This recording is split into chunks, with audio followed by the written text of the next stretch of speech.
朋友随口说了一句，他那样看起来很好骗，语气轻得像个玩笑，却在我心里留下裂缝一片。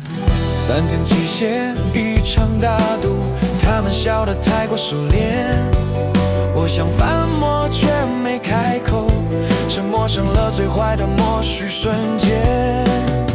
我站在人群之外，假装这一切与我无关，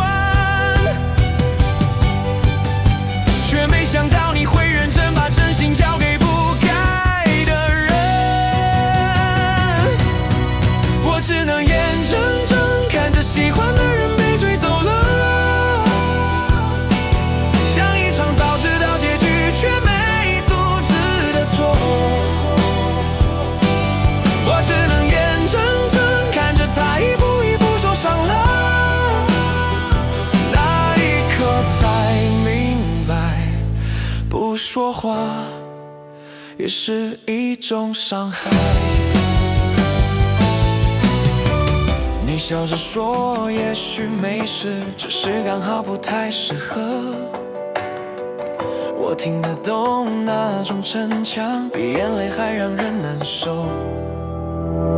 世界好像没有改变，只有你慢慢变得小心，而我终于来得及后悔，却来不及把你拉回来。我只能眼睁睁看着你把信任收回去了，原本温柔的你学会了防备世界。我只能眼睁睁站在原地自责着，如果那天我勇敢一点，是不是你就不会痛成这样？你不是好骗，只是太愿意相信人，而我最懦弱的地方是明明在乎，却选择不承认。我只能眼睁睁看着故事走到尽头，你把伤口藏得很好，我却一辈子忘不了。我只能眼睁睁把这份喜欢留在心里，如果时间能重来，我不会再用沉默伤害你。